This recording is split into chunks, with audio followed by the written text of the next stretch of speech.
Students, तो चलिए आज हम लोग शुरू करते हैं क्लास 10 के एक्सरसाइज 2.2 का क्वेश्चन नंबर 1 का थर्ड पार्ट। तो क्वेश्चन नंबर 1 हमारा था क्या? तो इस क्वेश्चन में हम लोग को बोला गया है कि जो गिवन क्वाड्रेटिक पॉलिनोमियल है, सबसे पहले तो हम लोग को उसका जीरोस फाइंड करना है और उसके बाद हम लोग को वेरीफाई करके इसका रिलेशनशिप बताना है इसके जीरोस के बीच में और इसके कोएफिशिएंट्स के बीच में। तो पहला तो क्वेश्चन हमने दूसरी वीडियो में कर चुका है, तो अब हम लोग इसका शुरुआत करते हैं। तो इसको सबसे पहले हम लोग क्या करते हैं, थोड़ा सा अरेंज कर लेते हैं। तो ये क्या हो जाएगा, 6x² - 7x - 3। तो अब क्योंकि ये क्वाड्रेटिक पॉलिनोमियल है तो इसको सॉल्व करने के लिए हम लोग क्या करेंगे, तो मिड टर्म स्प्लिटिंग करेंगे। और अगर मिड टर्म स्प्लिटिंग करते हैं तो उसमें कांस्टेंट टर्म और x² के कोएफिशिएंट को मल्टीप्लाई करते हैं। तो ये क्या हो जाएगा, 3 × 6 क्या होता है, 18 होता है। 18 को प्राइम फैक्टराइज कर लेते हैं तो ये 2 के टेबल में 9 टाइम्स में जाएगा और 3 के टेबल में 3 टाइम्स में जाएगा। अब ये जो इसके प्राइम फैक्टर्स आए हैं, हम लोग को कुछ इसके साथ ऐसा करना है कि हमारा जो आंसर है वो 7 के बराबर आ जाए। तो देखिए 3 3 जा क्या होता है, 9। अगर 9 में से 2 हम लोग माइनस कर दें तो 7 आएगा। अब यहाँ पर देखिए 7 के आगे कौन सा साइन है, माइनस का साइन है, मतलब कि बड़ा माइनस में होगा, बाकी एक प्लस में होगा। तो हमारा यहाँ पर आंसर क्या होगा, 6x² - 9x + 2x - 3।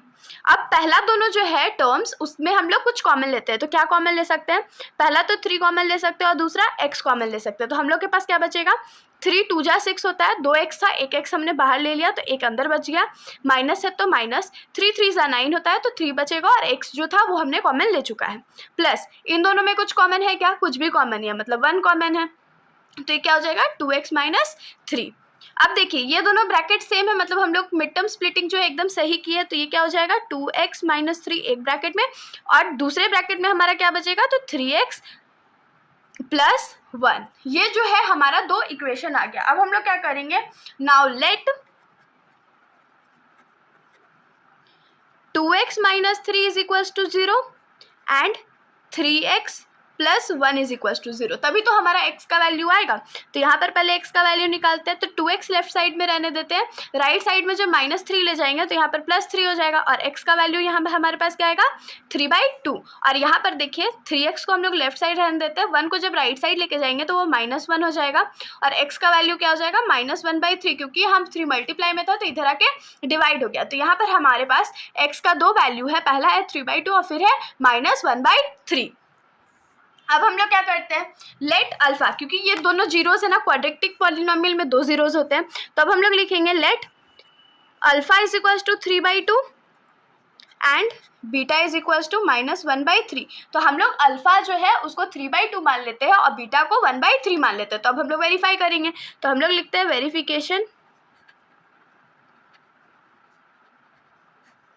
वेरिफिकेशन कैसे करेंगे, तो सम ऑफ जीरोस क्या होता है, सम ऑफ जीरोस हमारा होता है अल्फा प्लस बीटा। तो अल्फा प्लस बीटा को ऐड कर लेते हैं तो 3/2 प्लस -1/3। तो साइन यहाँ बदलने वाला है, 3/2 - 1/3 होता है। अब क्या हो जाएगा, 3 2 जा 6 होता है, 3 3 जा यहाँ पर 9 होता है, माइनस 2 1 जा 2 होता है। तो ऊपर हमारे पास क्या बचेगा, 7/6। ये हमारा क्या आ गया, अल्फा प्लस बीटा का वैल्यू।